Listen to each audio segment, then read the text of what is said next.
personally, it's really wonderful to be celebrating this initiative, and with the stewards, the younger ones, as way back then, like Phil, and others like Ron Mills. It's pity Brian can't be here, and pity Mike Cooley can't be here, but also Bob Dodds and who else? John Routley's here. Dave and I wrote this story about the Lucas Plan. We were commissioned initially to work with them, particularly on the problems they faced in the trade union movement, in terms of the structures of the trade unions, which we can discuss later. It was actually, I won't. No, I better talk about this later. But we ended up working with them on this book, and there's many a story we can tell about all of them. But we'll do that in this evening.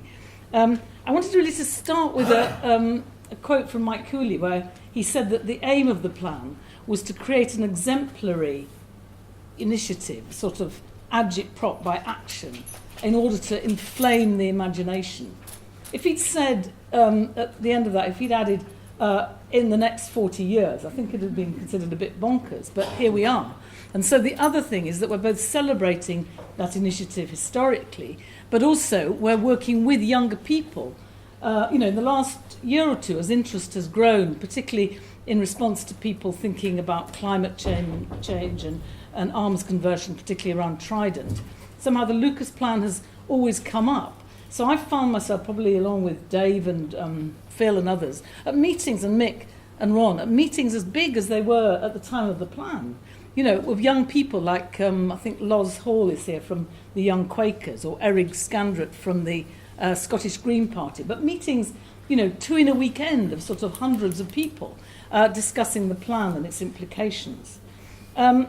So personally I'm very excited, but also politically, because I think that in a way this whole experience of self-organisation, of building collective power for social justice, is absolutely fundamental in our dealings with the alarming growth of right-wing demagogies we've seen in the US, and we're going to see in France probably. Because it seems to me that building of collective power, that sense of collective power, which you saw so clearly in the film and in Phil's speech, seems to me the best answer to appeals of the xenophobic and individualistic right.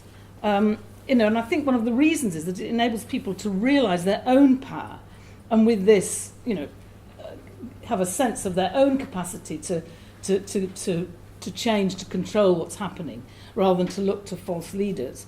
And I wanted to just give 2 quotes that illustrate this, and then say a little bit about them and about the understandings of knowledge and capacity that underlie this, because that seems a crucial theme. The first one from Danny Conroy, who sadly died actually kind of on the front line, and who was, just a wonderful guy.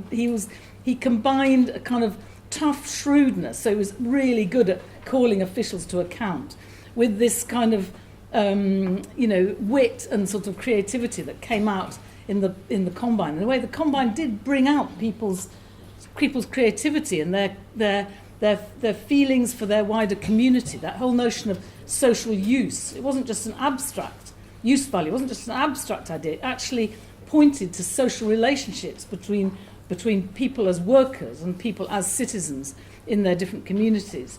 So he said management is not a science or a skill, it's a command relationship, a bad habit inherited from the army and the church. And then the other quote, which Phil's already given, but I'll just reinforce it, is from Mike Cooley, who is kind of like a lasting influence on all of us. He's still very much around writing, but he can't actually get around that easily. The only way we could be involved in a corporate plan would be if we drew it up in a way which challenged the profit motive of the company and talked in terms of social profit. Now, these 2 quotes seem to me really, I did listen to tapes and tapes of quotes, but these always kind of hit me and remained with me. And I think they point firstly to a different kind of trade unionism that was being exemplified in the Lucas Plan, a trade unionism that wasn't simply bargaining around better wages, around, in a way, the profits being made from selling a commodity on the market, but a trade unionism which was about use value, was about the purpose of labour, and in doing so was about challenging alienation and, in a way, implying a whole strategy for workers' control. And I must say that very much, talking about workers' control, key to this process was the Institute of Workers' Control, Ken Coates, Tony Topham and others. And Tony Simpson is here from the Bertrand Russell Foundation, which was the sort of hub of the Institute of Workers' Control. And they brought together combined committees from different engineering companies. And I was working then with the Shop Stewards Committee at Vickers, which was also primarily making military equipment. And in the face of redundancies, they too developed an alternative plan. And that led us to get to know the Lucas Shop Stewards. But they're producing again our book, mine and Dave's book, as a sort of spokesman, erstwhile Institute of Workers' Control imprint. But so that was one thing, that it began, or it symbolised the different kind of trade unionism that was struggling for use value, which you now see it's replicated a lot in, I think, in the public sector internationally, where workers fighting privatisation are not just fighting privatisation, but also talking about improving public services for the citizens, for the users. But I think the other thing that these quotes point to is an idea of a new politics, which it's wonderful to have the quote from Jeremy, but because in a sense it makes vivid that idea of production for profit, for social use rather than profit. That was fundamental to the Labour Party and to socialism, but it sort of lost its vivacity, particularly under the kind of historical development of the Labour Party, whereby the focus was on the state equaled the public equaled the people, and so nationalisation was a sufficient condition for socialism, which in a way the Lucas plan was saying no. They'd had their bad experiences, as Phil implied, of nationalisation leading to redundancies, leading to the same kind of alienated work. And they wanted something different on their terms. And this is why people like Audrey Wise, who was a wonderful advocate, it's great to hear her words in that film, because she was a really practical advocate of the Lucas plan, because it meant so much to her in terms of making socialism vivid. And alongside Audrey, of course, was Jeremy. So it is really historic in a way. This conference is happening at a time when there is hope in the Labour Party, in a way replicating the hope that helped to give confidence to the Lucas workers through Tony Benn to do this sort of alternative. Jeremy's got the possibility of making that a general sort of strategy for social and economic change. So the other thing I wanted to emphasise is that both these points, particularly the one about management and that sort of confidence in dismissing the whole idea of management and instead talking about the collective capacity of workers, it does point to a different understanding of knowledge, which I want to stress because people don't really talk about the politics of knowledge. And yet Mike Cooley, he was always really stressing this, the importance of the practical and tacit knowledge of workers that was often expressed through the making of alternatives rather than just the writing of endless sort of plans and so on. Actually, the skill that comes out in people's work in actually creating something. And I think that this is to be contrasted really with in a way, the notion of knowledge which tended to dominate Labour Party thinking historically, and even the nature of the welfare state, that notion of knowledge being expert knowledge, scientific knowledge, the sort of overview, presuming to kind of know on behalf of the people and deliver on the behalf of the people, as distinct from socialising this practical knowledge to create both a power from below and also a knowledge from below. And why this is important now is is because actually at the same time, as is indicated by that sort of ghastly, portrayal of Pinochet and Thatcher and so on, is at the same. It was almost like it was a cusp, a really crucial historical moment when, at the same time as the Lucas workers were demonstrating the importance of practical knowledge, but socialising it, sharing it, the free market idea. Thatcher talking about we uncovered, we released free enterprise, is based on the free market theorist Hayek, Friedrich von Hayek to be precise, who also talked about tacit knowledge. When I read his essay on knowledge, I thought, my God, this is a bit spooky. He quoted the same person as Mike Cooley, Michael Polanyi, who talked about things we we know but cannot tell, i.e. tacit knowledge.